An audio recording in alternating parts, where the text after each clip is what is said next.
Just starting. All right. Oh, we're live. Hey, there we go. We're live now.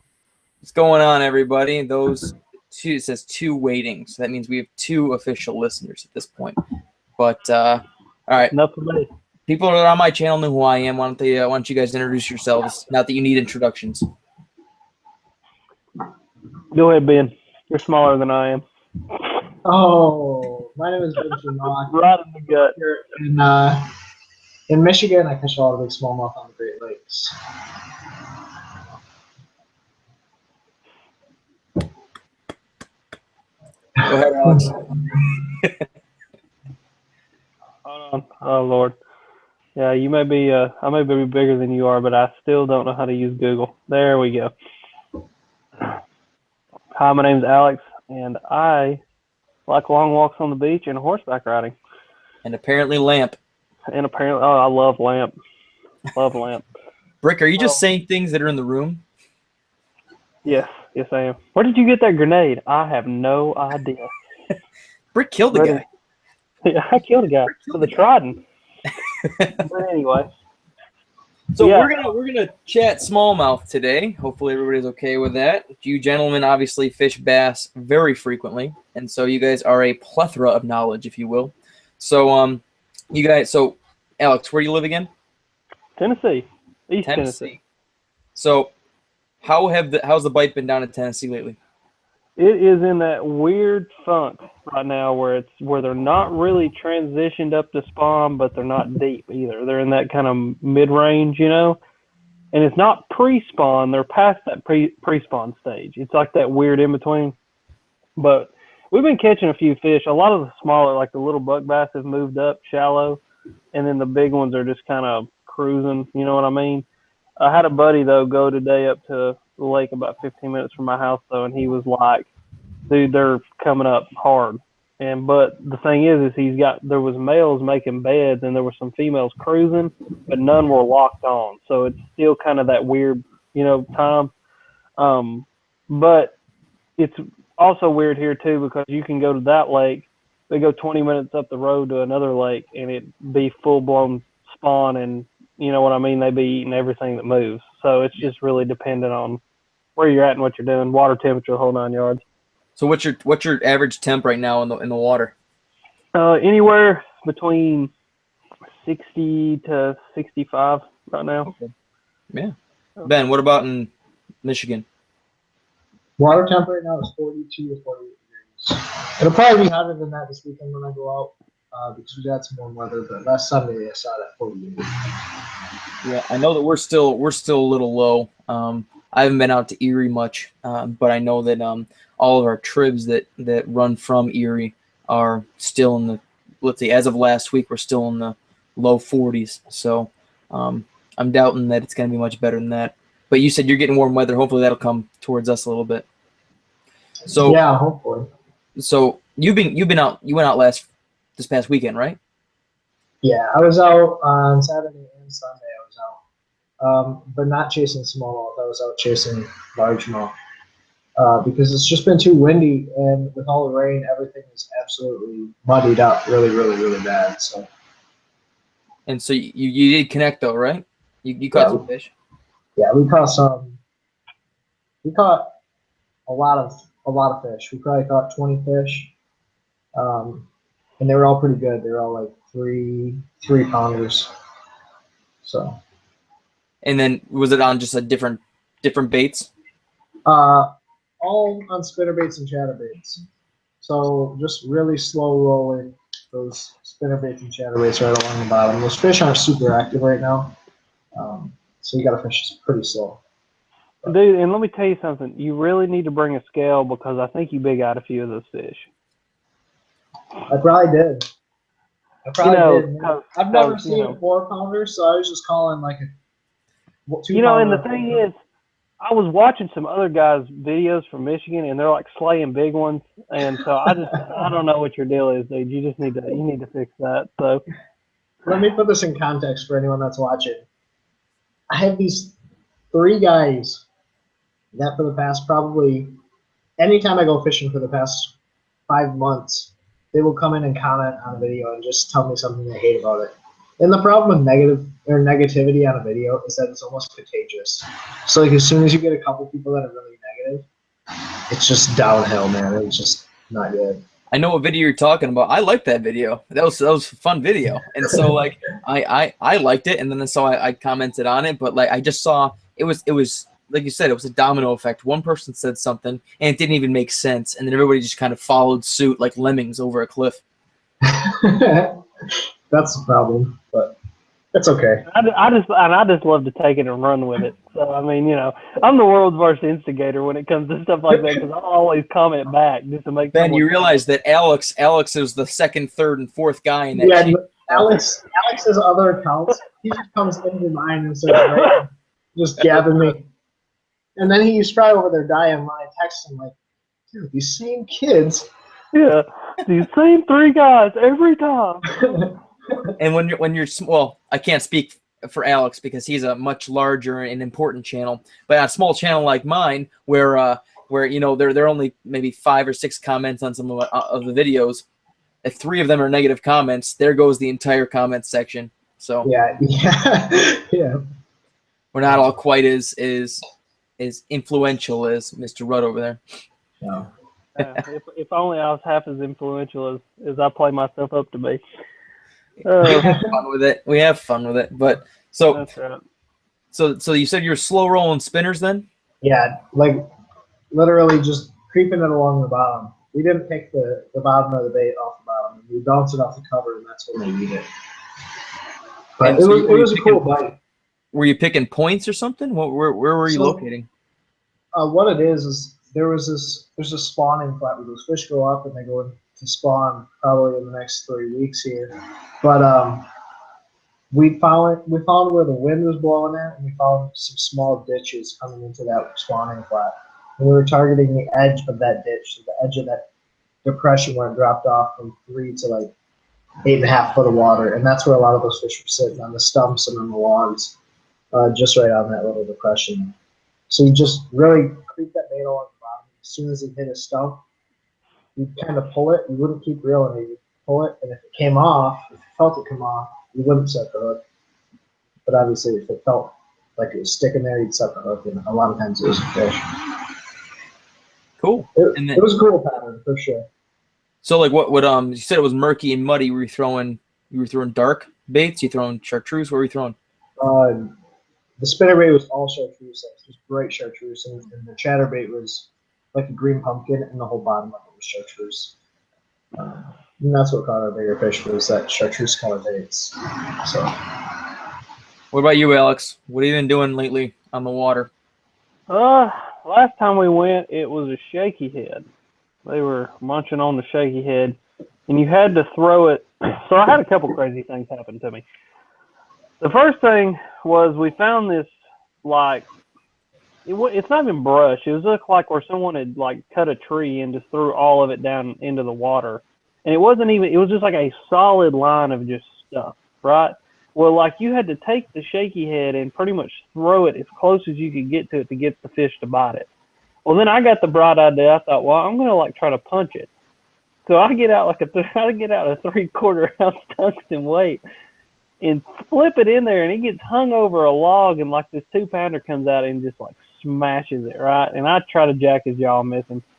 So, but the rest of the day, it was, you had to go and you had to just find where it wasn't even like a tree or anything in the water. It was just like a random limb or something, and those fish would be right up in it. And no big ones, but just, you know, I think the biggest one we caught all day was probably 2.5. But I don't know, it's weird right now. I think this weekend is really going to be good because it's been 70 to 80 degrees almost every day this week, and they're bringing the water back up. And usually about the 3rd and 4th week of April is when it really, really turns on. We get in funks down here. It's weird. Like we'll have like a month solid where we're just slamming them, and then it'll go into a funk. And they'll be in a weird funk for a while, and then we'll slam them. They'll go into a funk. So like whenever you're in the funk, so you said you tried to punch, and you used 3/4 ounce, but did you use like skirt? Was the skirt a different color? What was the body of the? Oh no, it was just 3/4 ounce tungsten. It was a 3/4 ounce Beast Coast tungsten straight to a Zoom, not a Z crawl, a Z hog with a 5/0 flipping hook. Okay. Peg it, snell the hook. I was just trying to get it. Well, all I was really trying to do was get in that stuff because I knew the fish were in it. Like they were way back up in it. You know what I mean? And it almost created like grass with like a cave where the stuff was floating where the water had come up. And the fish, I guess, had been in it before the water came up. And then when the water came up, they just kind of stayed up under it. You know what I mean? So, but, you know, like when we're in these funks, you know, when it gets in a weird time, it really is all about, it's like junk fishing, dude. You just got to go junk fishing. You got to go, you find a bite here, you find a bite there. Because when they're obviously, when you're not on a pattern, you just got to go find the pattern, right? Mm-hmm. And so, dude, we'll go do a little bit of everything. I mean, we'll throw a crankbait, we'll throw a spinnerbait, we'll throw a trick worm. We'll just do a little bit of everything until we can piece something together. So, What's your but favorite the next searching bait then? what? What's your favorite so like as it's gonna start to heat up? What's your favorite searching like bait or pattern? Probably a spinnerbait, Nichols pulsator, 1/2 ounce, dude. That's my go-to. I mean, I can cover a ton of water and it's gonna attract a bigger than average bite. And then I'm gonna throw a Miyagi. That's gonna be the next. Like last year, I got on the tail end of it right when it came out, and I like got on a really good bite with it. And then it just kind of died off just because it started to get cold outside. But those are my two go-to. Any shad imitator, anything that I can just cover water with, because obviously as those fish start to transition from it, so what will happen a lot of the times is you'll have deep wintering fish that transition up slowly, and then you'll have those mid-range fish that transition up pretty quick. And they'll get in that 8 to 4 foot range, and the best way to cover that, and I've found, especially that time of year as the water starts to warm up, is something that just puts off a lot of vibration and you can draw them from a ways away. Because a lot of the times, too, this time of year, our lakes fluctuate a lot because they're all controlled by the TVA, which is the Tennessee Valley Authority, and all they do is control the dams and, you know, produce hydroelectricity with the dams. Well, at any moment, they could go, okay, we're going to fill Loudon up. And, like, so they'll jack Loudon up 10 feet. Well, it'll wash out everything on the bank, but when that happens, because the water's 65, 70 degrees, the bass are just going to move right up with it. They're going to get up there, they're going to start to feed, and they're going to start to make their bed. You know what I'm saying? So you just got to have that thing that, you know, you got to find that time and that bait that catches them in between wanting to be on a bed, locked on a bed, and feeding up to go to the bed. So what's your ideal? What are your ideal conditions then? So like, you know, the we say Tennessee Water Authority.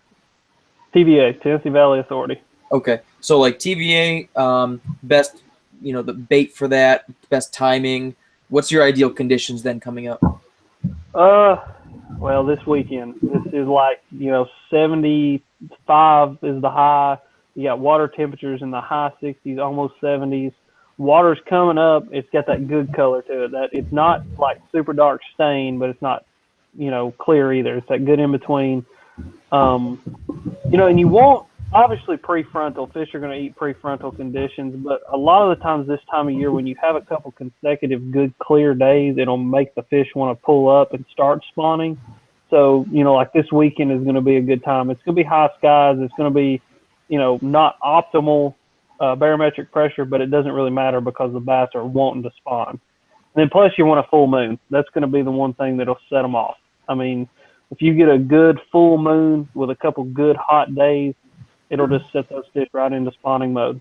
So, I mean, there's a lot more goes into it this time of year, in my opinion, than a lot of the rest of the times of the year, because you start looking for, you know, everything to start to line up. Last year, it was perfect. We had a full moon. We had the bass started spawning on the full moon. The water was 70 degrees. And then the same week the bass started spawning, the shad started spawning. So you had bass coming up, you had bass going down, you had them eating everywhere in between, and then plus you had the full moon. And I mean, dude, it was just a blowout. I mean, dude, it didn't matter. If you threw something that looked like a shad, I can promise you it was going to get eaten by something big. So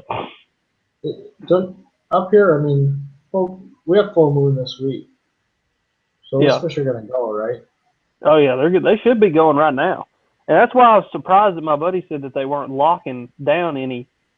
And the only thing I can think is that the water hasn't got warm enough, because the length of the days is right and the moon's right, but I guess the water temperature just isn't right for them. You know what I mean?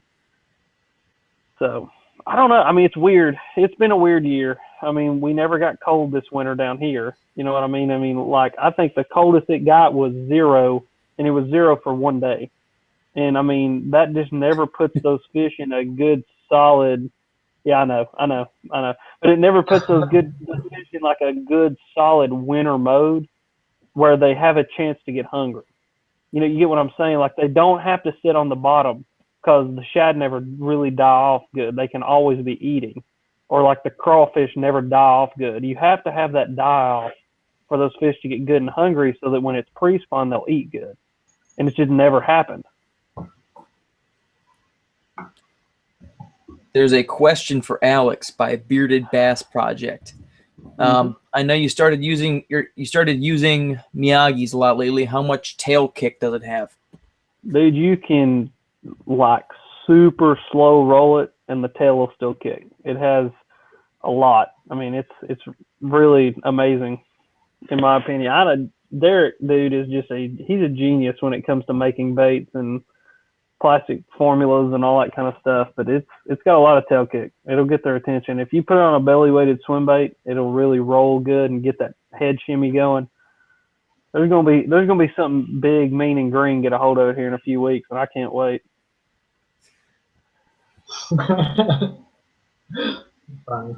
So what are you guys thinking as far as, you know, the whenever we're starting, because our water is obviously not warm enough yet. I mean, you can catch fish, but it's not really turning them loose, if you will. You know, what's the first thing, Alex? You said you're gonna go. You know, you already kind of told us what you're gonna do. Ben, when do you think it's gonna turn, and what do you think you're gonna use for that? I am actually headed out again, probably to the Great Lakes this weekend. And what I'm actually doing right now is looking at the MODIS, which is the satellite images of the lake. Because the biggest thing up here is with all this runoff, with all this water, you get tons and tons of runoff, and it muddies everything up. So I look for that cleaner water. And around those areas, I'll probably throw standard, drop shot, smallmouth tubes. Just standard drop shot, standard smallmouth baits. These fish are typical winter pre-spawn fish. So I'm just going to hunt them down with a drop shot and a tube. And if I can't get them to eat that, if it's clear enough, I'll throw a jerk bait or a stick bait. Yeah, I'm pretty sure that that Adam and Vinny are both stalking Alex, as we all do. So there goes that for the so then, okay, so the water's warming up and the fish have transitioned. All right, what's your top? We'll say top three spawning baits for. We'll go largemouth and we'll go smallmouth. You can have two separate categories. They might overlap, but. Are we bed fishing or is this like pre-spawn? How about this? We'll start off with pre-spawn, then we'll go bed. Okay, go ahead, Ben. Spawning smallmouth, I'm going to be throwing a drop shot. Spawning largemouth, I'm going to be throwing a tube. I'll throw a tube if I can't see them. So like if I don't know where they're at, I'll throw that tube up there. If I'm looking at them, if I'm watching them, it'll probably be something white Texas rig. When I Texas rig it, I'm not going to come back into the plastic. I'm just going to lay it on top of the plastic. And then that just gives me a little bit better opportunity to hit that fish. And then what about you, Alex? How are you? So you're Texas rigging the tube then? I'll throw probably like a white craw or a white. We throw lizards a lot, like on a short mojo rig. That way you can pull the weight through, and then when you pull the lizard through, it'll come up just a little bit. But yeah, the biggest thing is that white craw on my Texas rig. And that's for smallmouth and largemouth? That's for largemouth. For smallmouth, I'll drop shot. I'll just put a little 6-inch leader on there and drop shot. Just a really small drop shot bait, a bass magnet twitch. Okay. Alex? So if I'm bed fishing, if I can't see them, I'm going to try to get them. I'm going to try to draw them out because a lot of the times our water stays too dark that I can't see them, you know, or our fish will spawn in 12 or 15 foot of water. That's what our smallmouth do. See, our smallmouth, I only caught one smallmouth last year that I saw on a bed in less than like 8 foot of water. And I caught her by slow rolling a spinnerbait by her. So that's just, it's a totally different, you know, ordeal up here. But if I'm bed fishing and I can't see them, I'm going to try to draw them out with like a weightless worm, like a methylate weightless worm or bubble gum, or I'm going to throw a big swim bait like that gantarelle, something that's just going to imitate a big bluegill, something that they don't want to be there, because even if they don't want to eat it, they'll follow it out, and then I can watch them swim back to wherever they came from and maybe be able to get up on them and bed fish for them. Now, if I find a bed, I'm usually going to throw like Tyler reels. Actually, I started doing this after I watched him a couple of years back, is a rage crawl on a 3/16 or 3/8 ounce shaky head. That or a lizard, you know. But really, I mean, I'm going to let the fish tell me what they want, because I said this in my bed fishing video that, I mean, dude, every fish that you come in contact with on a bed is going to want something different. I've never fished two bed fish that wanted the same thing. You know what I mean? I've had them where I bomb a gantarelle and it just happens to land on their bed and they destroy it. And then I've had them where I've had to sit and, you know, cycle through 15 different colored plastics to figure out which one they want, and then finally you find the one that pisses them off enough and they eat it. So then, like, can you explain it? Because I know I did this today, not for bass, but for different fish. What's your process of going from one side of your tackle box to the other side to figure out what they want? Do you have a process, or is it just trial and error? Sometimes it's a process, sometimes it's trial and error. I'm gonna start with something that is, you know, not going to be super intimidating right off the bat. Now I will, if it's a big fish, I will bomb a gantarelle past the bed and just drag it in really slow, even though that's a huge, I mean, that's a 6-inch bait. You know what I mean? That's a big, aggressive bait. But with bed fish like that, I want to start small and settle, because a lot of times they'll be super finicky. I mean, I don't care if it's a 6 or 7 pounder. They just are not, they're finicky that time of year. They're about self-preservation, because it's vital that time of year for them. That's a vital cycle in their life. You know what I mean? So you start small, and if you can't get them to bite small, you just start getting bigger, in my opinion. And I mean, I've seen people throw like old monsters on beds to get them to bite before, you know, 12-inch big old ribbon tail worms and stuff like that. And if, you know, if you get to a point where you're throwing like a rage crawl or something, and I guess to backtrack, the most important thing is figure out if the fish is locked on or not. Because if she's not locked on the bed, you're never going to catch her. You're just wasting your time.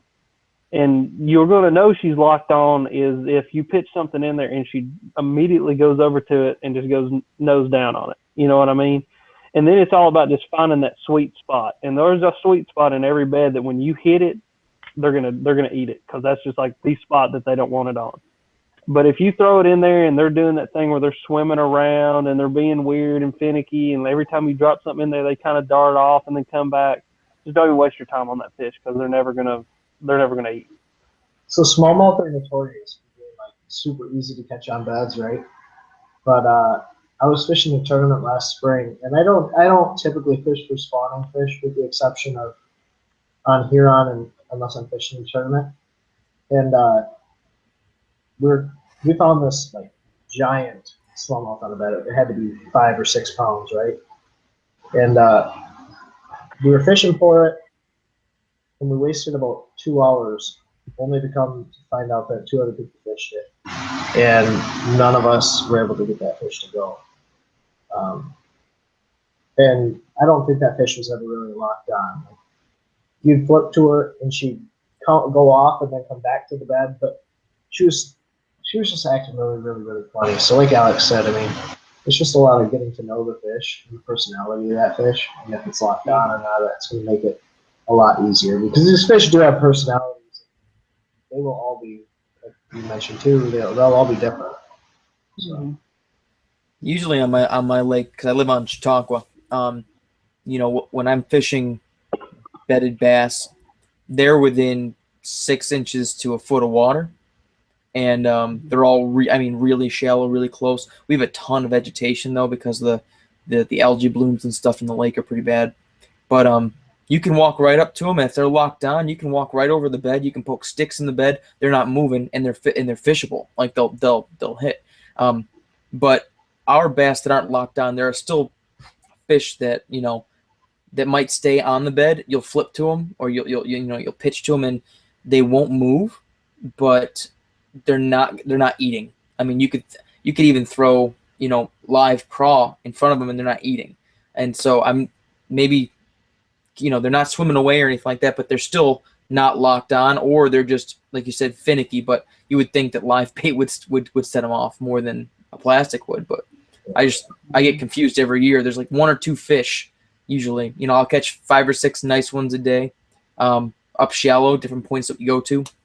But nice for me. And then there'll be maybe 1 or 2 fish where, I mean, you can't scare it off the bed. You can't put your hand in the in the water and scare it away, but it won't eat. So, any thoughts on that? Well, it's probably guarded by. It's probably if they're trying to protect and it's already spawned, is my thought. And when those fish are doing that, they're really the only thing they care about is making sure that something's not in there eating the fry. Those fish are so tired because they've been on the bed now. They're typically males have been on the bed now for 7 or 8 days waiting, protecting that bed. So that's my thought. I hate fry garters. I mean, I seriously, that's my least favorite way to fish is trying to catch those last minute nails off the beds. But yeah, and they don't sound.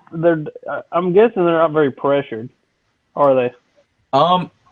So like out of the 4 places that I typically go, because I don't own a boat, so I go and I wade and I go on banks, and so out of the 4 places, I would say 2 of them heavily pressured, and those are actually, I believe, some of the easiest fish to catch, because I'm flipping docks and I'm flipping like marinas, and so they're pretty much they're easier for me to catch. The other 2 where they don't see as much pressure, I don't believe probably are harder for me to catch. I think it's probably because there's more water there too. It's a little deeper, and so it's harder to find without electronics. But needless to say, I mean, that everything presents a different challenge. But the ones that I'm talking about are the ones that are heavily pressured. Yeah. See, like our fish, that's one of the problems that we run into is that everything is so heavily pressured. Like that's why a lot of our fish act the way they do, is because there's been 452 guys come through there and throw 562 different things. You know what I mean? And that's why I think like right now, like the Ganter rail thing is something that works for me, because there ain't a lot of guys doing that right now around me. You know what I mean? It's not like Texas or somewhere where people have more confidence and stuff like that. People around me just aren't into that. And so like with fry garters, like Ben said, they're guarding against bluegill. So when you throw a bluegill near them, they're just going to eat it. That, or if it's a big female and she's about to go post spawn and she's kind of got that, her brain is switched from protecting to let's start eating and transitioning back. Those are the ones that are also going to eat those bigger baits. You know what I mean? And it's just that bigger presentation, I think, kind of appeals to those really pressured fish that have seen 1,000 rage crawls and 1,000 flukes and 1,000 spinner baits. You know what I mean? Yeah. So what do you, ethically, I know Ben said that he's not, he doesn't want to fish fry garters. I mean, what do you see what kind of implications are you guys seeing with people who are fishing those fish? I don't think they're necessarily big implications. I see nothing wrong with bed fishing as long as you're responsible about it.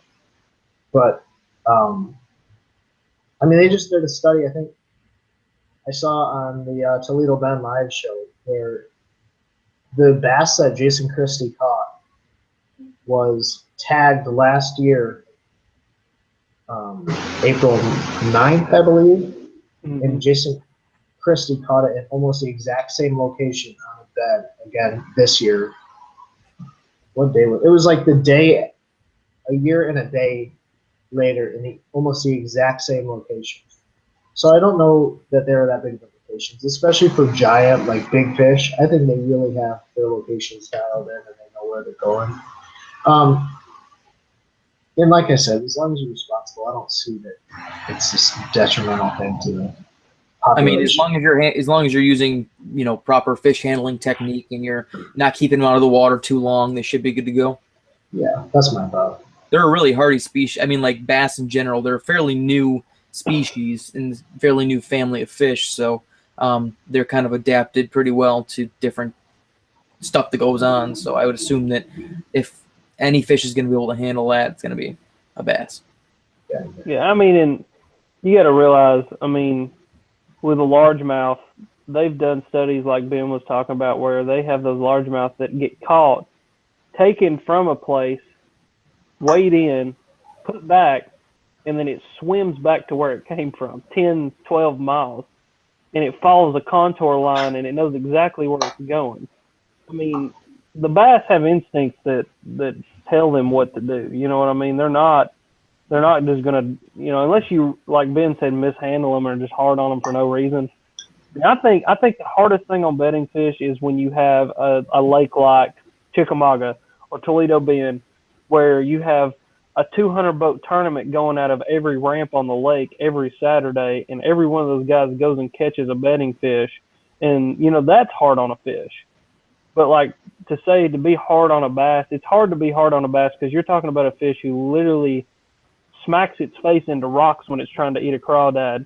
I mean, like seriously. I mean, if we really think about it, I mean, and I've caught smallmouth and watched them grind their face on rocks trying to get a jerkbait out of their face when you break them off. I mean, these fish are tough. I mean, they're made to be tough. The whole front of their head is made to just kill things and hit things as hard as they can. You know what I mean? So you're not gonna hurt. Unless you're just stupid with it, you're not gonna hurt those fish. Much different than the trout that I was attacking today. I have to be ultra careful about doing everything, you know, and timing this, timing that, keep them in the water, this and that. Whereas, you know, I see it bugs me that people still take the bass out, lay it on the bank, and take a picture of it. That bugs me because of the slime coating and stuff that you want to protect. But I mean, the fish is going to be fine. It just bugs me because that's the kind of person I am. And as far as like all the other fish, you know, pike and stuff. So, but I was just curious what your thoughts were on that. I know that for example, you know, I think I've caught the same. There's one fish that I catch pretty much every year for the last 3 years. I think it's the same fish because it's missing one of its eyes and it has a weird spot on it. So I mean, very few fish I would assume look like that. And so and every year I see, you know, I catch it, and then usually you see somebody else catch it too because they go, look at this weird fish, and then that kid will put it on the bank and take a picture of it, and yet again it's living, you know, and it's spawning. So yeah, they're tough creatures. That is for sure. It's amazing. I don't even want to tell you guys some horror stories about. Yeah. I mean, this is coming from the guy, like, I'm all like, yeah, they're tough, they'll be fine, but, like, I get upset when a fish dies. Like, I've killed fish before on accident, and it's, you know, you hook them bad, or they just got something wrong with them, you know what I mean? And, like, man, I get tore up. I'm just like, I'm back there with the Mountain Dew and the Peroxide and the, you know, the Revive, and I've got them in the live well trying to get them going and everything, so. Does the Mountain Dew work? Stop the bleeding? Yeah. Yeah. You pour Mountain Dew, you just a little bit of Mountain Dew, they'll quit bleeding immediately. Did they ever? What's the reason? What's in the Mountain Dew that? They say it's the citric acid or phosphoric acid or something that's in there, and it makes their capillaries. Kyler's probably thinking to herself she's going to kill me, but yeah, whatever they are, the capillaries goes off, and that's where they stop bleeding. Well, because I know that whenever, for example, if you have a headache and because what's going on is your head is pulsating because of the capillaries. You drink caffeine, and it's a vasoconstrictor, and so it'll constrict your capillaries. So I guess it would work too if you fed it to a bass, I guess. I'm dead serious, dude. Like, I've hooked them bad, and like you hit them with just a little bit of Diet Mountain Dew, just enough to get them to stop bleeding, and then put them in some of that G juice in the live well with the aerators full blast.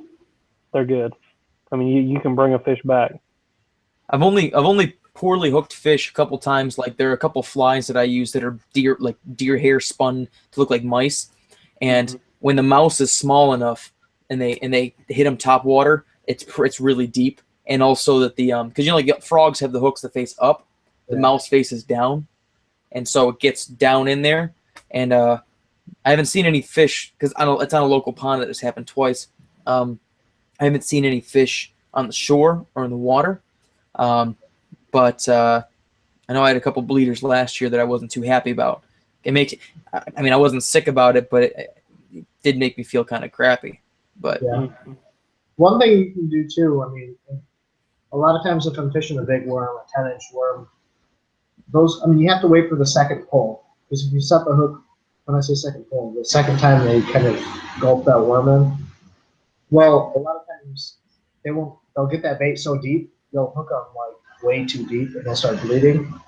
What you can do is you take your line, you snip it off, you feed the line through their gill, their side plate, and then if you pull on it, you can actually turn the hook, turn the barb out, so that way it doesn't like want to rip their guts out.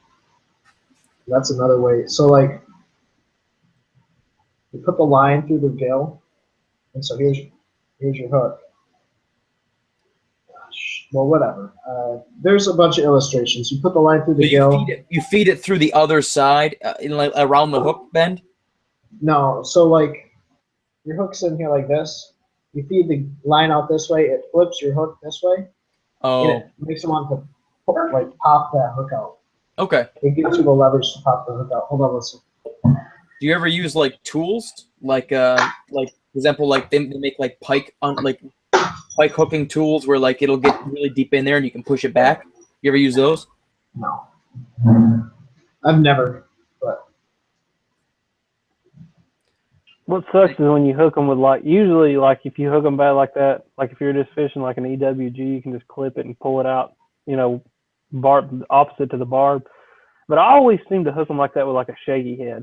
And I think it's just because they freaking just, when they eat it, they just suck it to the back of their throat. You know what I mean? I think you just let them do it. I think you're like, well, I'm going to hook this one, dude. Yeah. I'll let them hit it 4 or 5 times. Make sure it's in the back of their throat. Yeah. I usually don't fish too many things with trebles too often because of, like I said, I don't have a boat. So my searching patterns are typically Texas rigged and pegged stuff where I can just kind of cover water, not that quickly because I don't need to. And so when I do, the last 3 or 4 times I've fished cranks, when I hook into a fish, doesn't that other treble go into the eye or something stupid? Like, does that happen to you frequently?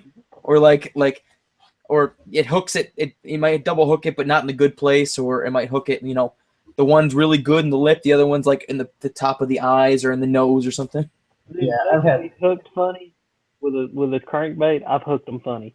I hooked a fish one time. I had one hook in the roof of its mouth and the other hook in its tail, and it was folded up like this. I kid you not. It's on a video. It's on a video I did on the day before Christmas last year. That fish was like folded up like this. It was crazy. But yeah, dude, I always hook them. But the worst is when, Ben, have you ever had, well, you fish a lot of smallmouth, but like I'll be cranking like an 8XD and like I'll have a largemouth take it to the back of its throat. Like, it is the craziest thing that they can get that whole bait in their mouth. Like, and it's usually like, it's a bigger fish, 3-4 pounds. But I've had them take like 8XDs to the back of their throats before. Had to dig them out. And those fish are the ones that I always lose because, dude, when you got all them trebles and they're thrashing around, you're trying to dig it out of their gills and everything, it's just not good. It might be worth your time to have something in the. Do you have something in the boat that's a little longer that you can get in there and push down? Yeah, I got like a pair of like shark plier things that like you can reach way down in and then like mess around with them. Yeah. Still. So like, it's hard, man. Alex, do you fish a shaky head a lot? Yeah, I love a shaky head. You got to look at this new shaky head that I saw at the Classic. From David Dudley. He's the one that designed it. It's called the Perfection Lures Sure Hookup Shaky Head. It's on Tackle Warehouse. Perfection Lures. Lures. You can never tip it over. You can't make it like fall over. Really? Yeah, I use a Nichols right now. Oh yeah. which I love because, well, see, I used to be a spot remover guy. I used to only use spot removers. Well, then I got that Nichols one, and it's got that weird. It's not like an EWG. It's just got like a really wide bend in it. I'll go get one while we're talking about it so you can see it. But dude, I get such a good. I hook them in the roof of the mouth every time with it now. Like where before, I would hit them. I'd hit them in the side of the face and all kinds of stuff. This one has a stand-up. It has like little legs on it, so they'll never fall over. Dude, that's crazy. I gotta check that out. I'm gonna grab this thing. How much is that? It is $5.49 for a pack of 3. You want to talk about somebody who can follow any bait? It's this guy. Every cast. There you go. That's that hook. I think it's not an EWG. It's like I don't know what it is. It's different, but I like it. Oh, there's a company that has one like that called, I think it's Buckeye. It's called a Gobi sled. Yeah. It's not the exact same as that, but we use it a lot up here for like a shaky head for smallmouth. Alex, yeah, I love this thing. Huh? Is that barbless? No, that's got barb on it. Oh, it looked barbless from here. I was like, oh, okay. It's a Gamakatsu who makes it because Nichols uses only Gamakatsu. They use Gamakatsu hooks and then split rings on anything that has split rings or pro split rings. So. Is there a horse walking in somebody's backyard? What's going on? That's my dog. Oh, okay. It sounded like a clip clop of a horse or something. Yeah, somebody got their Tennessee Walker out and just headed down the street with it. She was getting a drink of water. Oh, that's great. No, but so wait, what's a Tennessee Walker? Is that a horse? Yeah, Tennessee walking horse. Is that like a normal thing? Yeah, it's a Tennessee walking horse. It's a breed of horses, and they like teach them how to high step. Oh, I thought for some reason everybody had a them, horse that they walk down the street with. That's kind of like a norm. Hold on, Ben has a piece of information. Hold on, here we go. So they don't teach Tennessee Walkers to walk like that. That's just their stride pattern. Oh, really? Like when they're born, they just that's where they walk. They were bred like that? They walk like that, dude. Yeah, they like throw their feet up in front of their face because every year at a UT football game, there's like one game where they bring, it's like a tradition, and this guy brings in his Tennessee walking horse and walks him down the field, and like the band plays or whatever, and so every year the guy's like, and it's time for the Tennessee walking horse, and here comes this horse with feet flying everywhere like this. So it's stupid, dude. A spaz of a horse. So. Yeah, that's Tennesseans. We got all the good stuff down here. So, what are you guys' goals as far as bass go this year? Ben, I want to catch a 6-pounder. You gonna make or a 6-pound smallmouth? You gonna make that happen for me? Oh, dude, it's gonna happen. Oh, I can't wait. That's one of my main goals. I want to catch a 6-pound smallmouth. Yeah, I've caught a lot of 4s and I've caught a few 5s, but I want to catch a certified 6-pound smallmouth. You guys watched the Cumberland event, the FLW event? It was smallie after smallie making the bags. Yeah, dude. I gotta get up there. I didn't even know that lake was like existed, and it's like 2 hours from my house. And dude, that place is beautiful. I mean, like all those waterfalls and all that brush in there, dude, that's just killer. But they were catching some quality smallmouth. I fished it last spring with my buddy Ryan and Drew Sadler. Drew Sadler is like a stick on that lake, but it's a beautiful lake. It's giant, like absolutely. I think it's the largest man-made lake. Oh, shoot, it's something like silly. I'll get you there. You want to know what Norris is like? When I talk about Norris, Ben, that's it. I mean, like that is spitting image of what Norris looks like. Spring fed, the whole 9 yards. And it's beautiful. It's a beautiful lake. You know what was funny is Travis called me the other day and was telling me about. He was like, dude, he's like, were you watching FLW Live? And I was like, yeah. I was like, I watched a little bit of it. And he was like, did you see that bomber thing that Scott was throwing? And Scott was throwing this thing. It's called a bomber, but it's just like a little. Yeah, it's just like a little subsurface. It looks like a jerk bait, but it's a But little subsurface bait. And dude, like it's super old school. Like my dad has like beat my eyes out with it before because he like whips it out of the box. I'm like, what is that? He's like, just stand back and watch. And I'm like, okay, whatever. And he commences to catching, 4-pounder after 4-pounder. But like I told Travis, I was like, oh yeah, dude, I got a bunch of them. He's like, dude, I'll buy them from you right now. Like, how much do you want for them? I'm like, nah, I'm good. I'll keep them. I was like, nah, I'm all right. At least if you get lucky, I might bring you one to ICAST. That's funny. I watched the majority of that event, and it was pretty good. I liked the way it was run. It was kind of cool that for the most part they had really good reception. I was surprised on the lake, but they have it all figured out way more tech savvy than I am. So it was pretty cool though. It was all live. Yeah, I'm digging Bass Live, FLW Live. I think it's all awesome. Like, cause before, you'd have to wait 2 weeks to watch the footage. You know what I mean? But now, Yes. like the other morning, I got up and watched Jacob Wheeler catch that like 6-pounder he caught deep cranking and like put on a freaking clinic. It was like a seminar. I sat there for like 2 hours just like watching my phone, just watching him fish. And it wasn't anything I didn't know, but it was the little things he did. Like he would be reeling his I deep crank. I love to deep crank. It's one of my favorite things to do. And I'm okay at it. You know what I mean? There's some guys that are really, really good at it. And like he would be cranking and he would just like take his rod and just pop it like that. And he caught 2 or 3 fish by just popping it up. And like I've never thought about that. I'll pop it down, like give it a jerk and a pause and then start reeling again, but I've never popped it up off the bottom. And dude, he would just like reel, stop, pop. And he explained that it brought that bait, 3 or 4 feet off the bottom and then just started diving right back down. And when it bring it up, the fish would come up under it. And he said when you start to reel it again, they would engulf it from behind. And that's why he got a better hookup with them and didn't hook them outside the mouth. And I was like, it's just freaking genius. Like, why, it's one of those things like, why have I never thought about that? But it's just those little things that I guess where they fish 24/7, they know that we don't. And I mean, that's one thing about pros, man. I mean, like when I fished with Ott, I learned how to do that. The jig, what are they called? The other thing, the live fishing bait, the jigging wrap. Yeah, like I learned how to do that jigging wrap thing and went the next week and caught 18 pounds of smallmouth in 30 foot of water on a jigging wrap. And it was because I watched Ott do it. And I got to stand there and watch him do it. And like Bass Live is pretty much me standing there watching him do it. You know what I mean? So. And I was surprised on how, articulate most of the pros were in explaining what they're doing. There are a couple guys that didn't, but the majority of them were pretty well spoken and pretty good at instructing what they're doing. And that was kind of cool.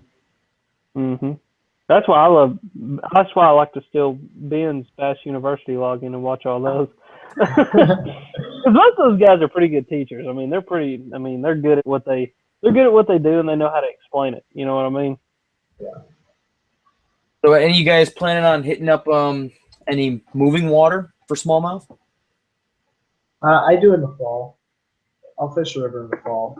But beyond that, I mean, I'm so entranced by, the Great Lakes and just how much water is out there that I just don't.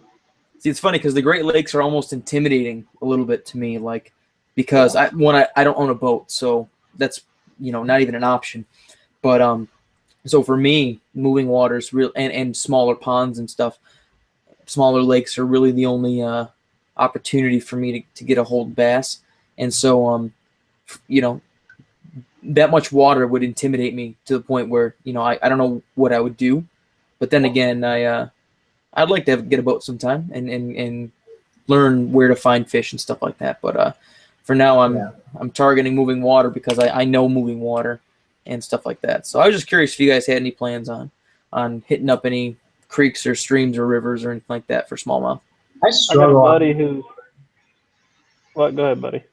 Just because, like, you have to be really familiar with bodies of water with rivers, right? Like where the current breaks are. Especially if you're not fishing the bank. Like if you're not flipping the bank, you have to be really familiar with a laydown or small depression or whatever. You have to understand that. I just don't. I don't think I put in the time for it. So. Well, I mean, if I had the setup you do, and I had the access to big water like you do, and I liked fishing big water like you do, I probably wouldn't be in some of the places I fish. You know, it's just it's what you have, and where you can find fish is different for every person. So for me, it just happens to be that I fish a couple rivers, and I wade a couple rivers and swing some big nasty streamers for smallmouth, and they love it. So talk to me a little bit about the fly side of it.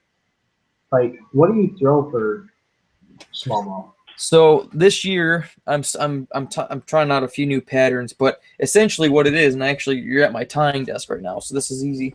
You know, I'll tie stuff on anywhere from, for smallmouth, anywhere from a size like 10 fly hook, which is maybe like a, actually I think I have one right here, which is like this big.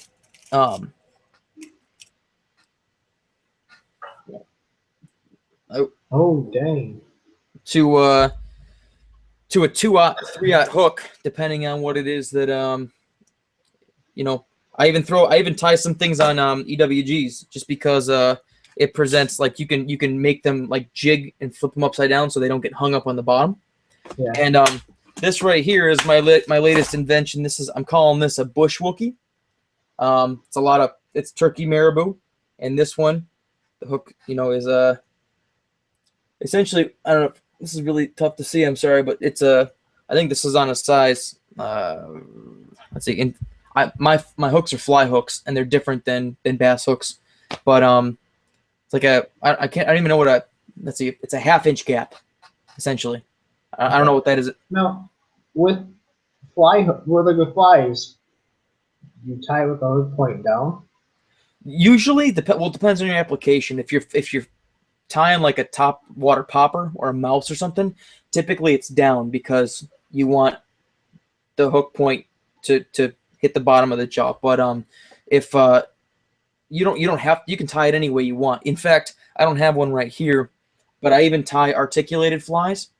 So I can give you an example. Imagine this with a wire and 2 beads coming off the back of the hook shank here, attached to a stinger hook upside down. And so the whole fly is like maybe 6.5 inches long.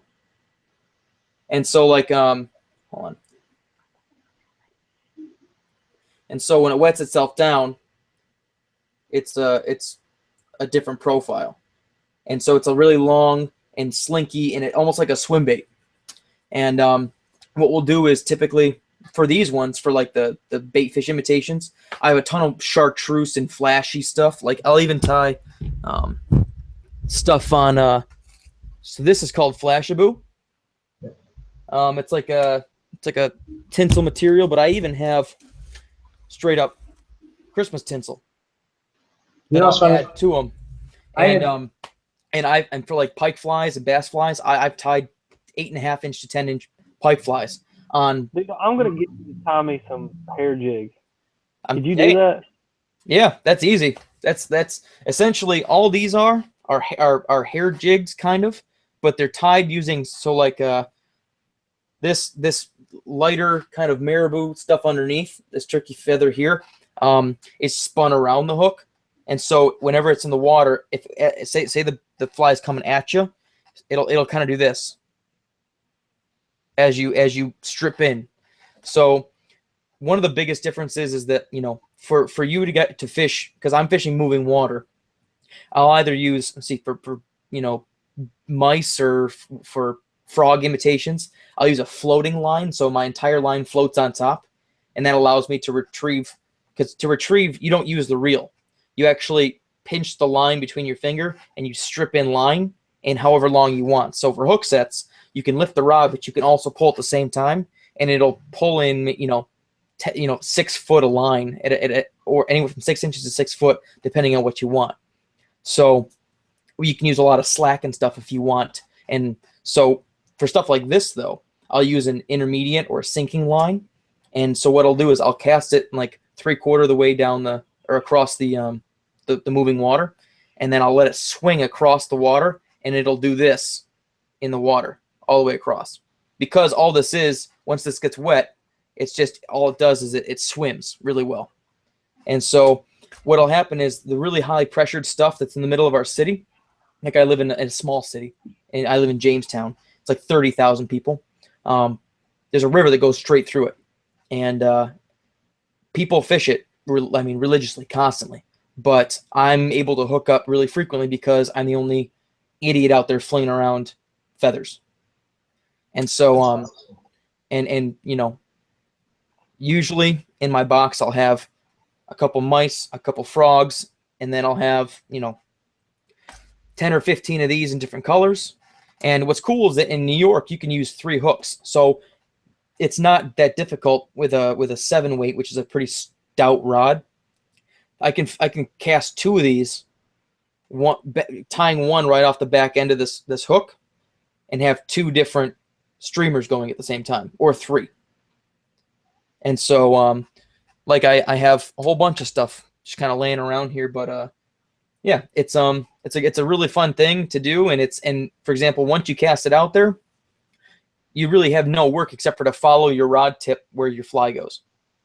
And then once you finish up at the end, you strip once or twice, and then you roll cast, all really fun and pretty, like back out again, and then you take a step.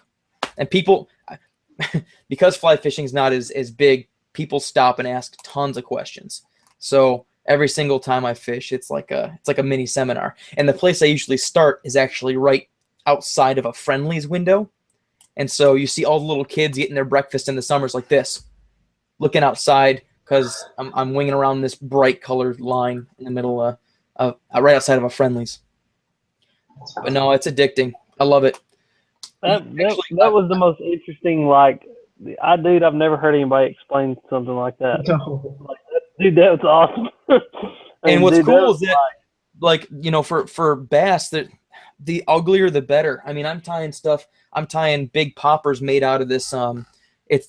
These are pipe cleaners, right? It's really shiny, sparkly pipe cleaners. Instead of chenille. That's because the bass chenille is the same thing as a pipe cleaner, just instead of a metal inside, it's cloth, or like a lighter material that's bendy and flip in like a soft. And so for bass, because they're so aggressive, I use pipe cleaners instead, so that it can add a little weight if we need to, but 2, you know, if I want to super glue it or I want to epoxy it in place, it'll stay. And I tie, basically, I keep myself on pace with 3 of these a day. And I've even used like tungsten weights on the hooks themselves. You can peg them. You can do whatever you want. Like, you can use there are even things called sink tips, where like I can use like a lighter line and then put a heavy tip at the end of it, and then just that section will sink down. So you can target anything from 6 inches to water to, typically for a fly rod, I usually don't like to fish anything deeper than 8 foot, 10 foot. I can, but the type of line you have to use is then weighted, and then it's not as fun because you can't, like, it's a chore to cast. That's usually where I'll switch to. I mean, you can flip heavy weighted jigs with a fly rod, no problem. Especially considering there are a couple really good rods out right now that are shorter. Because I mean, like a good, like, depending, like a flipping stick is what, 7.5, 7 foot. Yeah. Right, conventional rods, something like that. Yeah. Well, 7 foot is like the shortest fly rod I own. So, and like a 9 foot rod is standard for bass. 8 foot standard for bass for fly rod. But I have an old fiberglass rod that's 7.5 foot. That is like a 7 weight, which is what you use for bass. So you can flip like normal.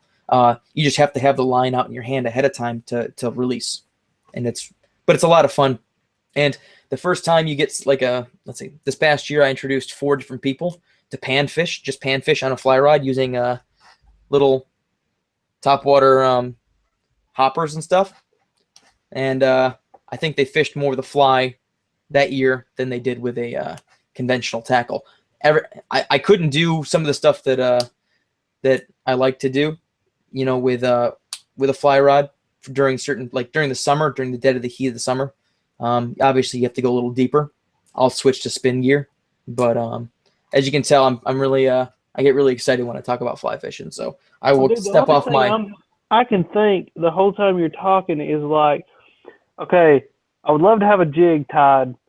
I would love to have like a arsenal of jigs, everything from a flipping jig to like a deep ledge fishing hair jig tied with that stuff, because ain't nobody ties anything like that. You know what I mean? Like, Yep. and I think that like when you start talking about those feathers and all that, and the different crystal flash and all that, I mean, dude, that's the kind of stuff like you make a big like 12-inch hair jig to fish on a ledge with that, and it would just absolutely kill. Or even being, do you think if he tied that on like an Arky head, like a Beast Coast, like a Vanquish flipping jig, if he tied a hair jig up, you think it would do good flipping? Yeah, my buddy ties them for me. Really? Yeah. See, I was sitting there thinking about that when he was talking about that. I was thinking, dude, like, because the way it flares, or even a mix, like do like a living rubber with like just a couple like feathers in it so that they stand out like claws or something. Well, a cool enough thing is right here in my hand. I have what I have to. This is what I used to tie crawdads with. So if you, this is, I don't know if you can see it super well, but like see little bits like see that right there. You pull off those plumes right there, or you pull off full plumes and you take the tips off to where they're like this, and then whenever you work, because like a craw imitation and a fly is the hook eye is in the back of the craw, so when you actually work the craw, it's anatomically correct just like it would be in a plastic. And so what happens is that the tail, because it's softer, will flip forward like a craw uses to push itself in the water like that. And so we get really good hookups with craw imitations too. That's sweet. See, I'd love to like just bring you down here and put you on like Chick and just see what you could do with a fly rod. Seriously, because like you could probably go down the bank behind some dude and just like beat his brains out because you throw something that's never been seen by a fish. You know what I mean? That's 100% what it is. You know, like I'm not doing anything that some of the really good like tires or really good fly anglers are doing. You know, like there's a guy by the name of Kelly Gallup who ties these big, nasty, really well named flies that it would take me another 10 years to get as good to spin the hair the right way and stuff. But I feel like we do pretty well for ourselves. Right here, I tie, and I'm helping this younger kid too. And he's been casting a fly rod for 6 months total, and he catches plenty of smallmouth too. And I'm getting him on trout and stuff. Usually we introduce people to panfish, then bass, then trout, because they're just a little more finicky than some of the larger predatory fish are. But yeah, he has no problem with the gear that we use casting these slightly larger flies and stuff. And I got to tell you that, you know, like I do use these types of things on a bass rod or a spin rod. I just use a little more weight because obviously the fly line is what's weighted and casts the flies. On a spinning rod or a casting rod, the lure is what it is that is weighted. So instead, what I'll do is right on top of something like this or a larger one, I'll put like a tungsten weight. Like this is a tungsten bead. This bead right here is tungsten, but I'll still put like a cone-shaped bead or cone-shaped tungsten weight on the line ahead of it and peg it, and then it's no different than having like a Texas rigged anything, except for and you can tie them weedless too. It's easy. That's sweet. I love it. Me and Ben both have just been sitting here just like with our mouths like half open, just listening, because like my mind just starts going like, oh my God, I could use that, and I could use that, and I can do that, and like, can I throw that on a spinning rod? That's just great. Because dude, I tell you, a lot of some straight shake flipping up to that stuff.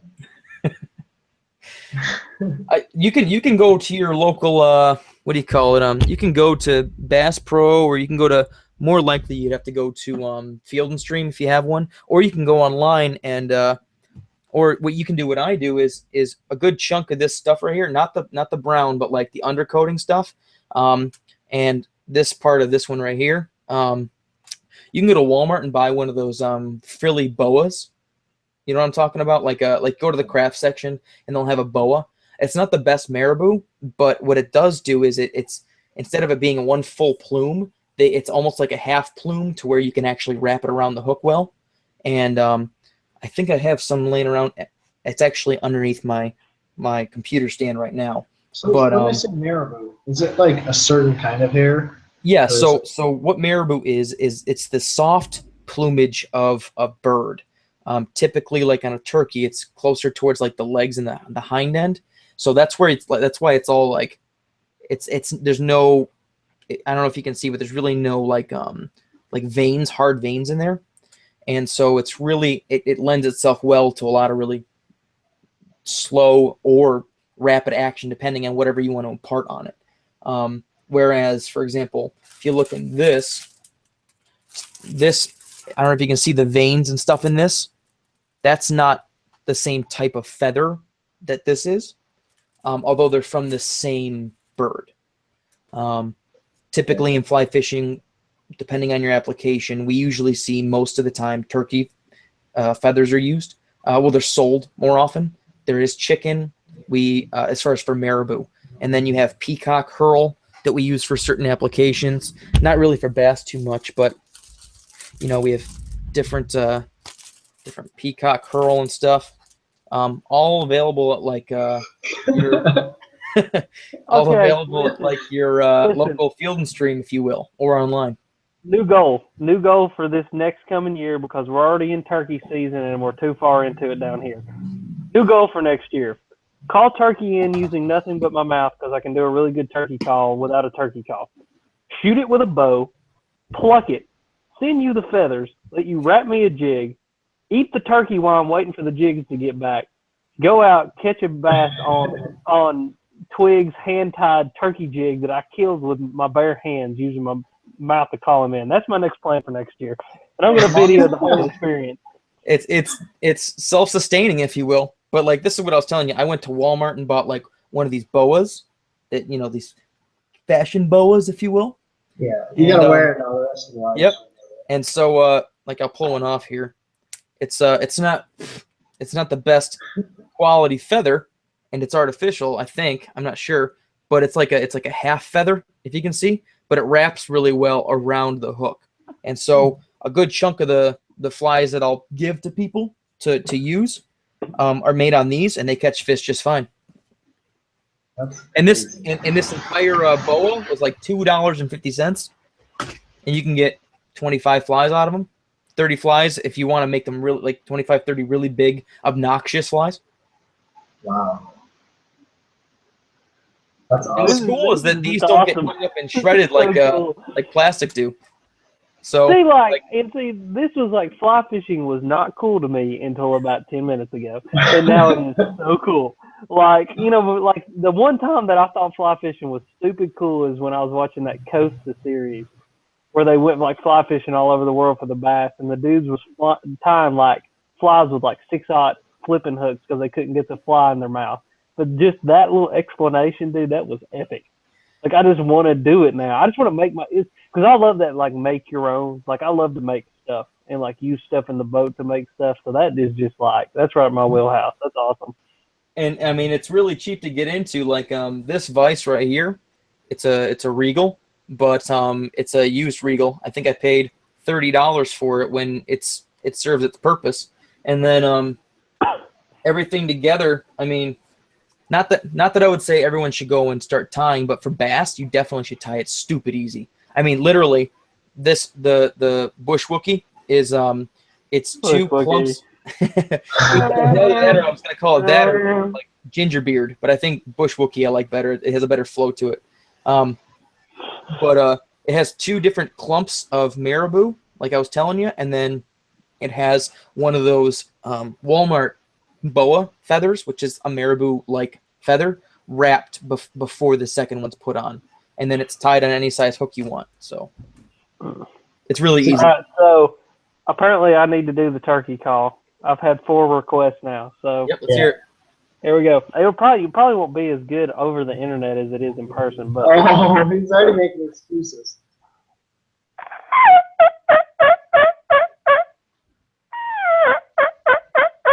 Dude, I've That'll caught work. turkeys.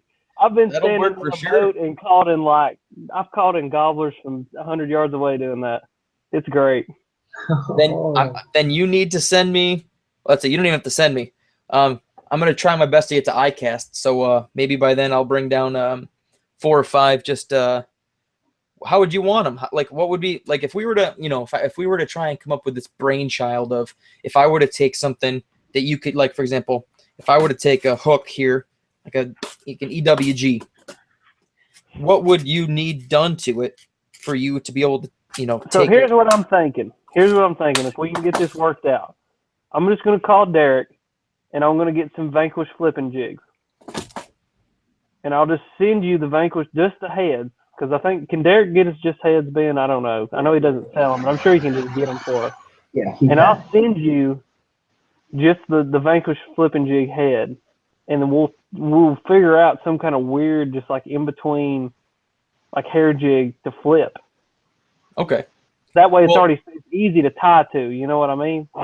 You know what you could do is, you know what a tube fly? You ever heard of a tube fly? Mm-mm. Okay, so for example, let's see. What am I thinking? It's here somewhere. Alex, have him send the dragon jig head. Oh yeah. Let's see. I'll send Yeah, both. an adventure with me here. Because, like, let me show you the flies.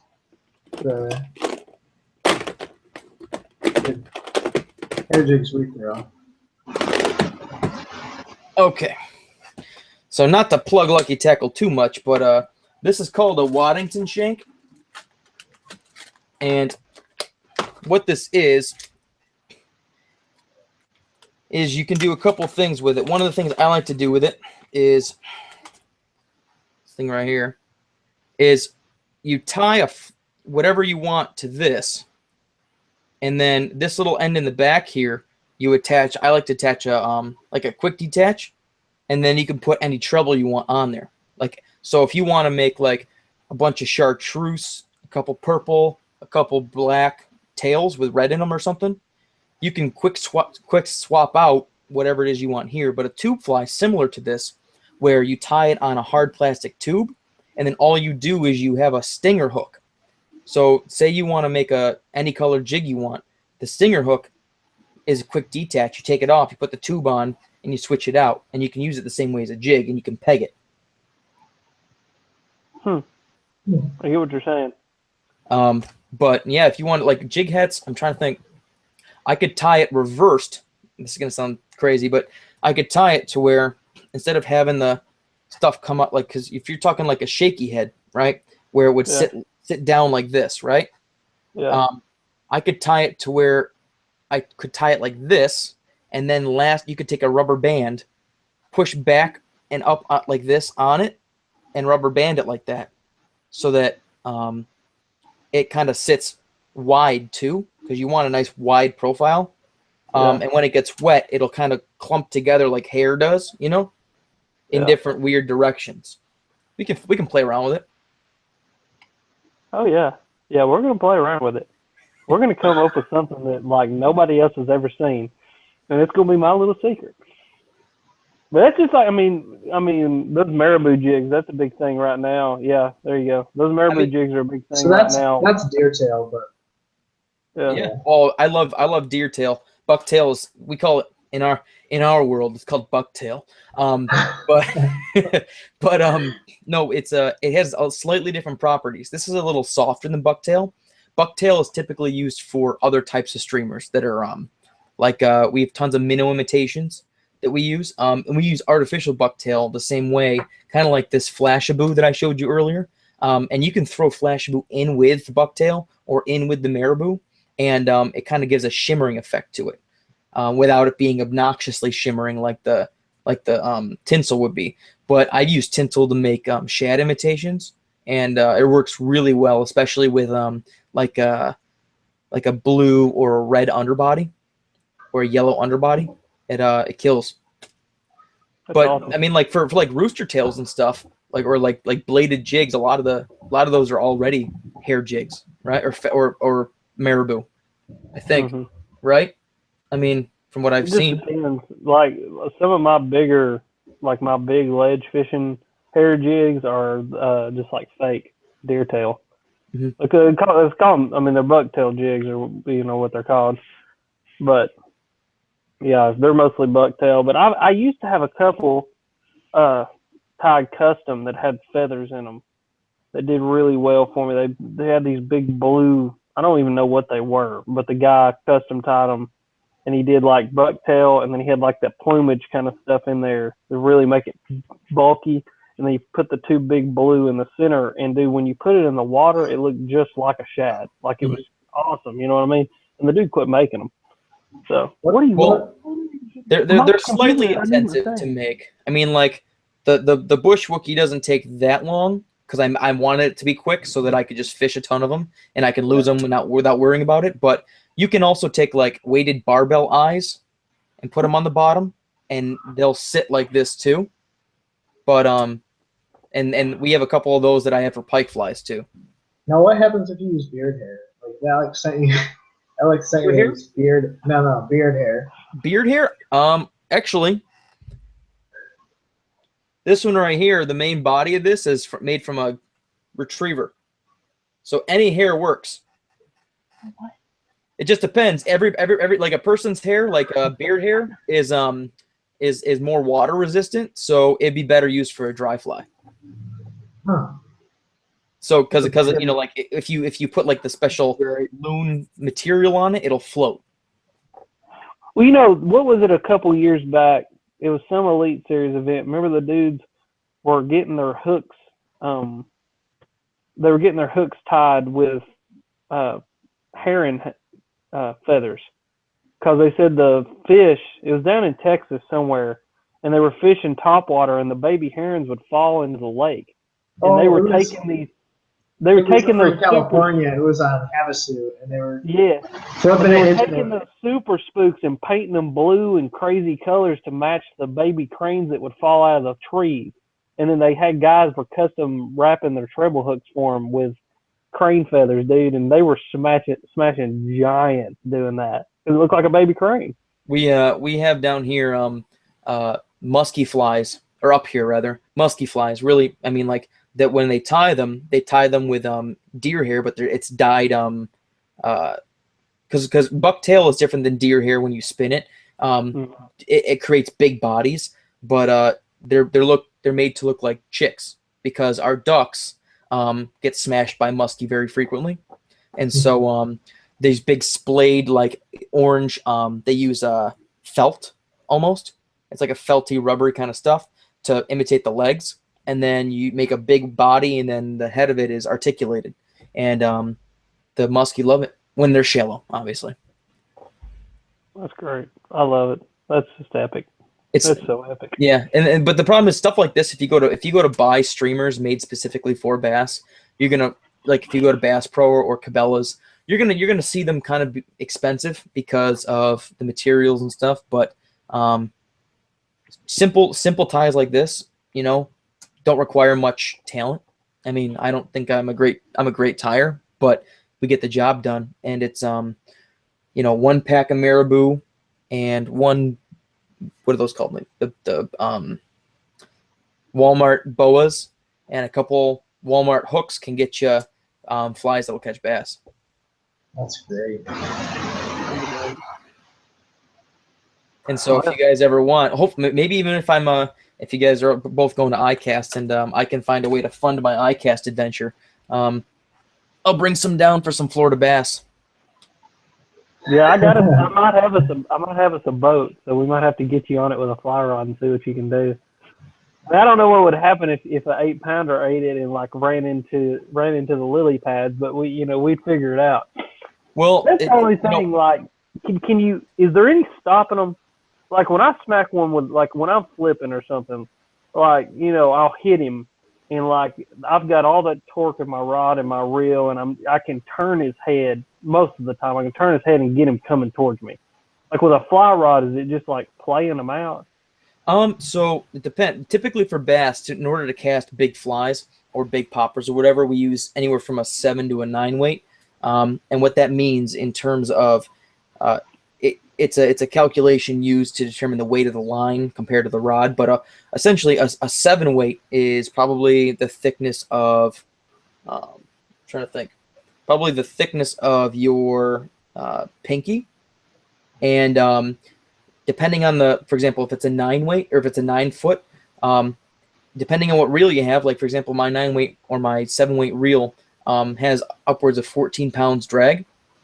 And so if you don't want the bass to go anywhere, the fly line won't break. A fly line, for example, the lightest, like a 3 weight or 4 weight fly line, you will snap any knot that you tie before the line will break. The only problem that people sometimes run into is when they use really thin tippet, which is the clear monofilament or fluorocarbon that you use between your fly line, which is the actual, the plastic line that you use.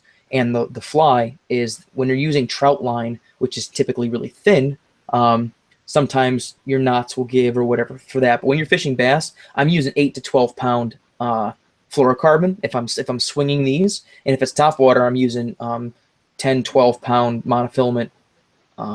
And so if I don't want the bass to go anywhere, I can haul them in. Wow. And you can retrieve the fish a lot faster on a fly line, I believe, because of the fact that you don't have to use the reel to retrieve it. You can pinch the line and you can strip in, and if you count from here all the way to my farthest reach, that's 4 foot, and I can strip it as fast as I want, retrieving the 4 foot. So I don't know how many feet a like an 8:1 gear ratio will retrieve. 46 inches that is the highest one I've seen. So So anywhere from 30 to 40. I would compare that to, like if you're stripping as fast as you can, you're pulling a fish in pretty quickly. And so there's really, especially for bass, for certain steelhead applications in the Great Lakes, if you hook the fish well enough, you're not losing the fish. That's how they fish for those tarpon. Because the guys you like fly fish for tarpon, I guess they just got super bulked up gear. I don't own a single rod right now that I would actually, I do have one rod. I have a really stout 10 weight that I would consider it's a 9 weight that I'd throw for tarpon, I think. But the stuff, those guys are dedicated. Like the flats guys are crazy, and so for them to go out and you have to have the right cast, the right moment and they're stalking, like they're sight fishing constantly. Whereas, for bass, you're not really doing that all the time. Those guys are insane, and those guys are true fly bums, junkies, if you will. That's crazy. This has been very enlightening. And I'm glad that I'm glad that you guys find it as interesting, and I think it's just because of the fact that you guys are always. One of the reasons you guys do so well in conventional gear is because you try and push yourselves to do some new techniques and things, and that's the type of person you are. And so for people who that's one reason why I love fly fishing so much, is because I used to fish conventional. Same thing. I used to hunt with my gun, but if I'm gonna hunt, I'm gonna shoot my bow, because it's just another step, another consideration, another thought I have to go through, another technique I have to get better at, and this and that. And for me, I get bored if I'm doing the same thing over and over again. And so when I started fly fishing, it was very active type of fishing. Even just to cast, it's an active. The techniques definitely. Not that pros aren't phenomenal at casting their gear where they need to put it, but even the most basic of fly casts requires some form of hand-eye coordination, and that's kind of what intrigued me, was that it was just another challenge that I had to look and forward to and try and get better at and get frustrated with. But bass on the fly, you guys, I could get you out tomorrow catching bass. That's sweet. Dude, I bet you could. Oh yeah, man, I'm telling you, I could just think of some places I could take you, and just you'd probably smash some big ones. Just if you could, it's just, I don't know, it's cool. That's cool. There's a guy that lives down here, and I see him almost every single day, but he musky fishes out of a 15-foot john boat, and he fly fishes for him. And dude, he throws flies that are huge. They look like beavers and stuff. And he actually caught the state record. And but dude, he's from Michigan, and he moved down here just to fly fish. Yeah. He moved down here just to fly fish for muskie, and that's all he does. And the dude's epic. I mean, you'll see him out there in his little John boat, and he'll be doing his thing, and the boat will be rocking back and forth. And I mean, dude, he's just dedicated. Rain, shine, thunderstorms, it don't matter. He's out there doing it. Figuring it out, huh? Yeah, he's something to see. But that's why I think, as long as I can get down to ICAST, man, it'll be a good time. I just like you're gonna love it. There is I'm not kidding you. Ben's seen it. There is probably 2 football fields worth of just fly fishing stuff. I mean, dude, it's like a whole segment of the show. I never even went into it because I just didn't. I walked through it, but I didn't have no reason to be there. I was over doing something else, at the Z-Man booth or whatever, right? And so but dude, there is so much stuff. You're gonna be in heaven down there.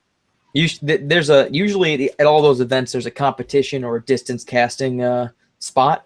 You guys should check it out, regardless of not really knowing what's going on. But it's pretty impressive to see these guys have 100-foot of line out, and all they're doing is one take, and then it's one shot back, and it's 100-foot back both ways. That's elite, especially with the weights they're using. It's crazy. Well, it was so funny. I got geeked out because I saw the dude from the Costa thing. The dude with the big old beard and the dark skin. Yeah. I was like, dude, you're that dude that did that thing. And he's like, yeah, I am. And I was like, it's really nice to meet you. It was the only dude I knew over there. Was that the Geobass? Geobass, yeah. Dude. It was the dude with the big old beard. He was there. And I met him. And I was just like, dude, you're awesome. When I went to Hartwell Classic 3 years ago, at the Costa party, all the Geobass guys were there. Yeah. And so I got a poster and they all signed it. But those are some cool dudes. Dude, they're just hardcore. I mean, it is so hardcore. I don't care if you're fly fishing or just normal, whatever, dude. That's hardcore what they do. Yeah. Yeah, we call you guys conventional anglers. Okay. Excuse me. Yeah, see, now there's a new segment within us conventional anglers that are swim bait fishermen, and now they call us conventional anglers too. So nothing like dividing conventional yourselves. tackle. Yeah. So, but man, does anybody got any questions? We've been sitting here jabbering with each other. Yeah. I've seen a few questions up through there, but I don't think we were just jabbering away. All right, let's see. Where is it? Wow, there's been tons. Okay. Yeah. Let's see. Walleyes are nice when you find a school, mostly just a matter to find them. Have you tied a duck replica fly? George, I have not. I don't target muskie that much. Kyle Hayes says, my issue is that I don't have all the bass setups, and I want, yet alone the money to buy another fly rod and all those flies. I hear you. George says that I needed to breathe because I stood up on my soapbox and I was going. So I think that made the show. That was the best part. Yeah. I mean, dude, I don't care. I need to just bring out that segment and just show it to people and be like, here, you think fly fishing's stupid? No, it's not. Well, the cool thing is that, for most people, it's they think of it as this old elitist, old man winter type of thing, where there's this huge underground grunge type movement where there's young dudes going out throwing these gnarly 7-8 inch streamers, and you'll watch them in rivers that they'll be on a boat and they'll cast out and they're doing imparting crazy action.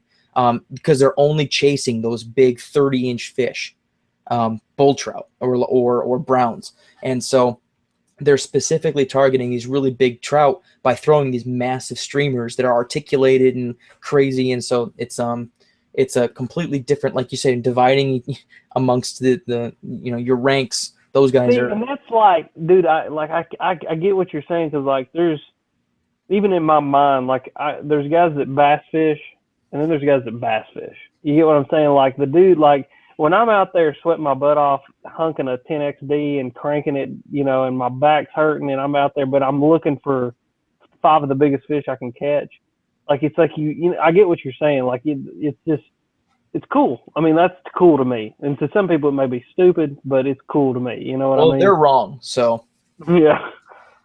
Hey, somebody said bladed jig. I actually went out here and got bladed jigs because, why not plug a sponsor while I can? No, but seriously, Nichols makes the Chatterbox. That's my favorite bladed jig. What it is it's the pulsator head, and then they use the Spro split rings. And then one of my favorite things is they're using black nickel blades, so you don't have to paint your blades, because a lot of people, and even Brett Hyatt, the chatterbait master, paints all the blades on his chatterbait.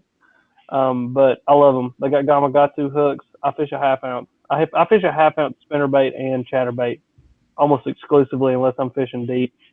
But it's a little black and white for y'all, so you can see those. Go check them out. They're cool. Yeah. For the money, they're cheaper than a Z-Man, but they're a lot more quality, and they're made in the USA, so you can't really beat it. USA. All right, go America. Blue Bull BT, best cane pole crankbait. Yeah. Next. If y'all only know who that was, we'll just go on to the next one after that.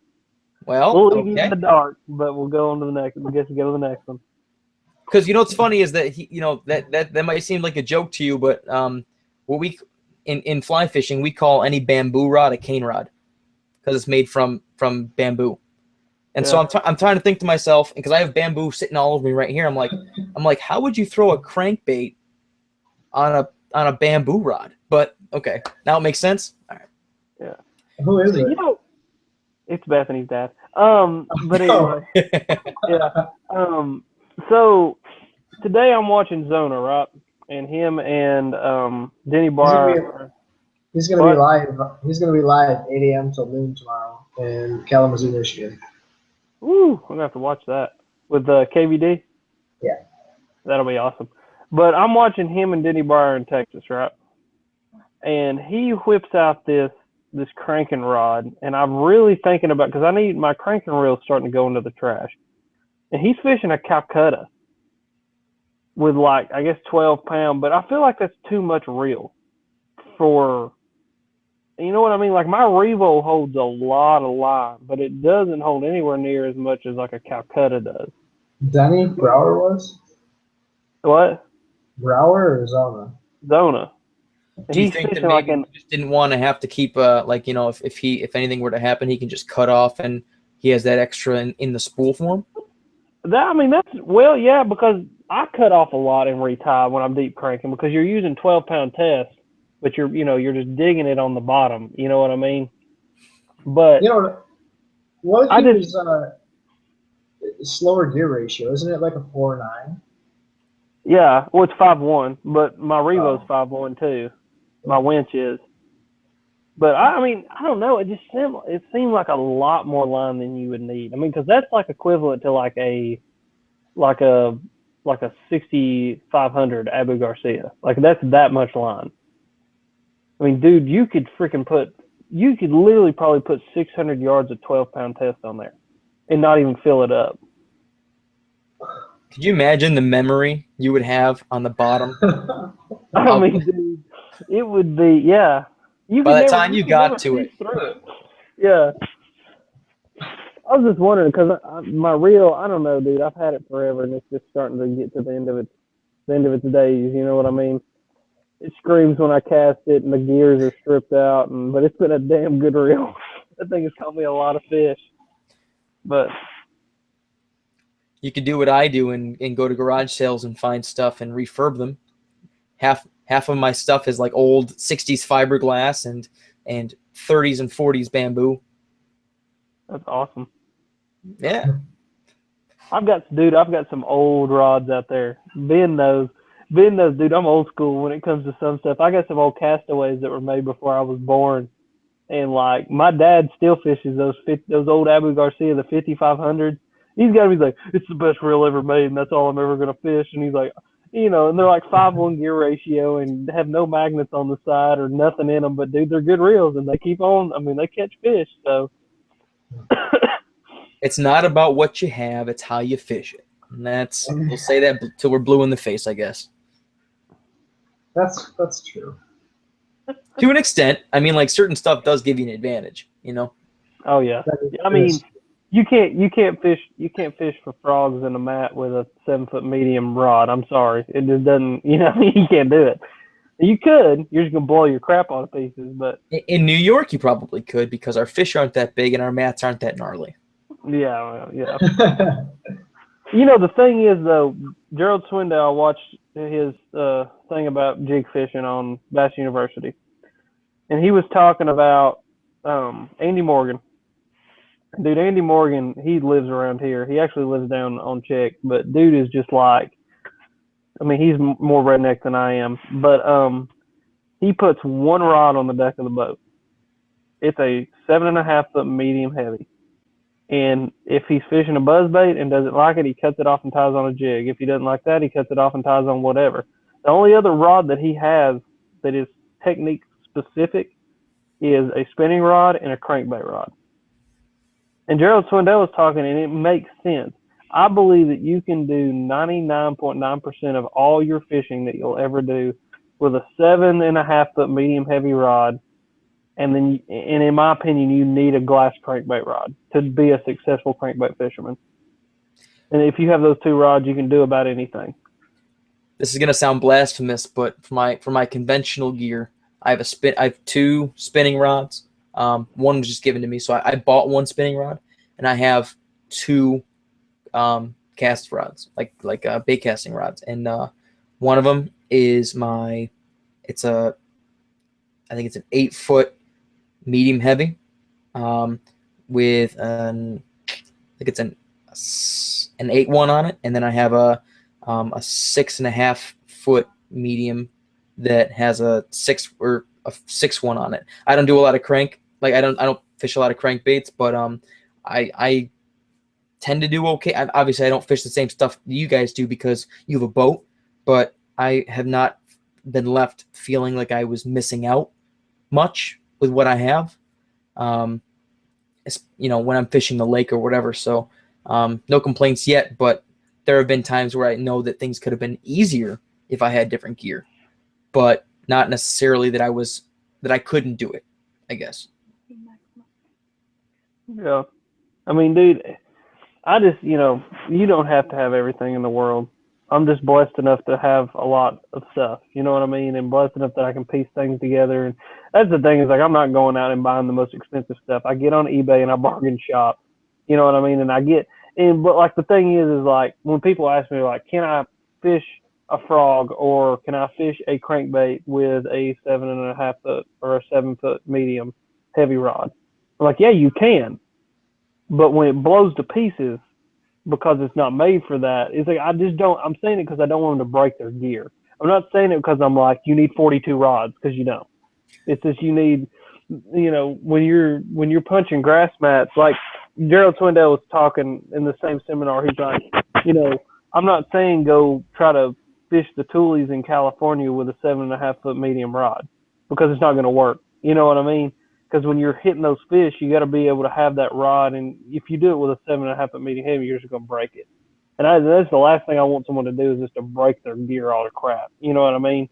Because I used to be an idiot and like didn't understand gear ratio. I mean, even like, you know, 4 or 5 years ago, like I didn't even understand gear ratios in a reel. You know what I mean? So I would have these reels that were just little, you know, nothing reels, and I'd be trying to flip mats with them, and I'd jerk the back wall out of them. And when you start to learn that, you know, you have to have a certain reel for that. Like if you're gonna do it and you're gonna dedicate yourself to it, you gotta have that reel, because if you don't, you're just gonna break your stuff, and it's not even worth doing. You know what I mean? You better just stick to a chatterbait out in front of the grass instead of trying to punch the grass. You know what I mean?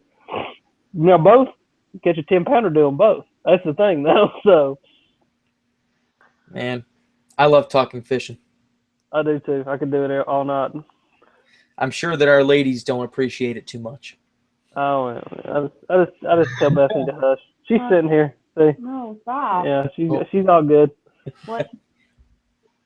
But Any final words, gentlemen? I think I'm getting the call. yeah, I'm getting a call for bed. That's what I'm getting a call for. Yeah, I'm getting I'm on old. break, so. But no, I had a lot of fun with that. I learned a ton about the fly side, and I hope that all the viewers learned a ton about, just any fishing stuff that they wanted to learn about. So I appreciate having me on. Yeah, they got the gambit tonight, man. They got a bass fishing spawn seminar, and then they got like the ultimate make fly fishing cool again. Hashtag make fly fishing cool again. I need to make a T-shirt. I need a T-shirt or one of those really obnoxious, ultra tall trucker hats to say that. Yeah, dude, if you get ultra tall trucker hats made that say hashtag make fly fishing cool again, I will wear one like all the time. I don't think I could actually. I know for a fact I could make that. Never mind. I'll get on it. There you go. All right, guys. You want to plug your social media stuff? Yeah, so if you guys just go on YouTube, look up Benjamin Nowak, you'll find all my videos on there. And then Instagram and Twitter is @brnowak_fishing. Mine is long dong, bitch. No, Alex Rudd Fishing for everything. Go check me out on YouTube. If you guys aren't subscribed to my channel, go over there and do it because I'm giving away a Bass XL Lucky Tackle Box right now. Videos come out at like 8 o'clock or something. So go over there, enter that so I can try to give you free stuff if you have a chance to win. So enter his, enter mine, and then enter if Ben's doing his too, because you can win all three. There's no limit. I think Alex is like, hey Travis, send me the box like a month early. That way I can make this video before anyone else can do an unboxing. Say what now? You're trying to swindle us. That's what you're doing. Yeah, oh yeah. That is the plan. I'm just kidding. All right, guys. What kills me is when I get random packages in the mail and it's like 4 crankbaits and a pack of hooks, and I'm like, what is this? And it says from Lucky Tackle Box. And then like 2 months later, I get a text message, hey, you need to do a video on that like next week. I'm like, oh, okay, thanks. Why didn't you tell me that 2 months ago? But anyway, all right, I'll see y'all. I'm done with my rambling. Good night. Thank you. Thanks, Alex. And so if you guys want to check out my stuff, obviously you're on the channel right now. Make sure you hit the subscribe button like the other videos in the playlist and stuff, obviously. But at Twig N, the letter N, Timber, that's my Instagram and Twitter.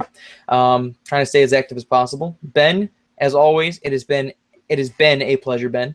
And hopefully, we'll be able to hook up sometime soon, no pun intended, and get some fishing in. That'd be a lot of fun. For sure, that'd be awesome. And thank you We're again not that for far, having me. yeah. We're not that far.